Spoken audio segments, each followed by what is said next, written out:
Assalamualaikum warahmatullahi wabarakatuh. Saya sendiri perkenalkan, saya sendiri Arif Rahman Hakim. Saya Sri Furahmawita. Saya Gana Arianti. Kami dari Kimia MIPA UNP. Insya Allah ke depan kami akan menemani adik-adik memperagakan alat-alat praktikum yang biasa kita temui di laboratorium kimia MIPA UNP. Yang pertama, di sini ada kasa. Ini berguna untuk alat sebagai ketika kita melakukan pemanasan. Di sini ada kaki 3 yang berfungsi untuk sebagai wadah untuk meletakkan dari kasa ini. Kemudian di sini ada spiritus untuk melakukan pemanasan pada larutan. Kemudian ini ada spiritus berfungsi untuk memanaskan larutan. Cara menggunakannya dengan meletakkan seperti ini. Kemudian ini ada botol semprot yang dimana berfungsi untuk meletakkan Aquades. Kemudian di sini ada bola hisap, di mana cara penggunaannya menekan huruf A yang terlihat. Kemudian dan untuk menghisapnya kita tekan huruf S yang ada ini. Dan kemudian untuk mengeluarkan larutan yang sudah kita hisap, kita tekan huruf E yang ada pada bola hisap. Nah, begitu cara penggunaannya. Oke, selanjutnya di sini ada tang atau gap yang berfungsi untuk mengambil cawan penguat dari oven. Dan ini adalah cawan penguat yang berfungsi untuk menguapkan larutan. Yang ini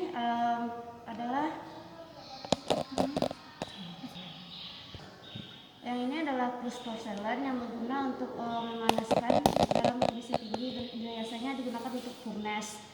Yang ini adalah labu ukur berfungsi untuk membuat larutan. Nah, yang ini adalah kaca arloji. Nah, ini merupakan kaca arloji berfungsi untuk meletakkan sampel saat melakukan penimbangan. Nah, yang ini adalah gelas kimia atau gelas beker berfungsi untuk melarutkan zat atau padatan. Ya, baiklah. Untuk selanjutnya ini adalah statis. Ini dapat berguna untuk sebagai penyangga dari beret yang biasa kita gunakan untuk melakukan titrasi. Kemudian ada juga klem yang nanti untuk menyangga dari buret yang akan kita gunakan untuk titrasinya. Kemudian selain itu, statis ini juga bisa dipasangkan ring.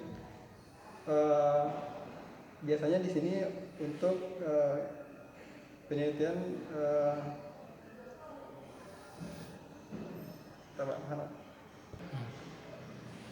ya, biasanya ring ini digunakan untuk menyangga corong pisah saat kita melakukan pemisahan larutan dengan corong pisah.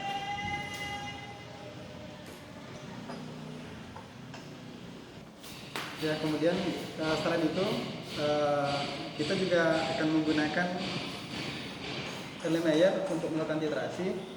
Biasanya ditaruh di sini.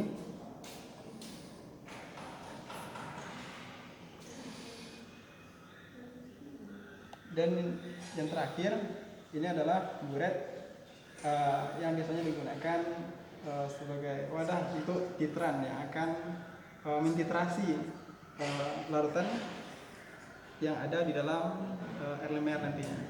Ya, mungkin ada. Ya, ini pipet gondok. Pipet gondok ini bisa digunakan untuk mengambil larutan yang sudah terukur, tetapi lebih detail karena skalanya memang mudah ditentukan. Ada yang 5 mili, ada 10 mili, juga ada 25 mili gitu.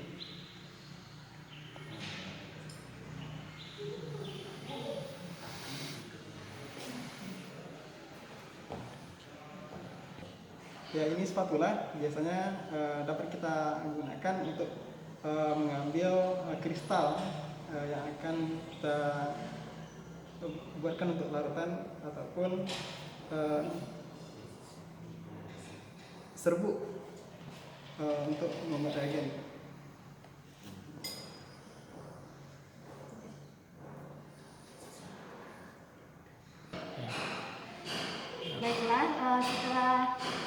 setelah melihat video ini adalah yang pertama yaitu tuliskan fungsi dari alat-alat yang telah diperagakan tersebut. Yang kedua, carilah minimal 20 alat yang biasa digunakan di laboratorium, baik yang alat utama maupun alat yang penunjang. Gambarkan dan tuliskan fungsinya. Adapun pertanyaannya, yang pertama, apa yang dimaksud dengan alat penunjang dan alat utama? Yang kedua, sebutkan 3 alat utama dan kegunaannya. Dan yang ketiga, sebutkan 3 alat penunjang serta kegunaannya. Ya, demikianlah Adik untuk percobaan pertama praktikum Kimia-Analitika 1 kita pada hari ini. Ya, kemudian silahkan kerjakan tugas yang diberikan oleh kakak kita tadi. Demikian dari kami ucapkan Assalamualaikum warahmatullahi wabarakatuh.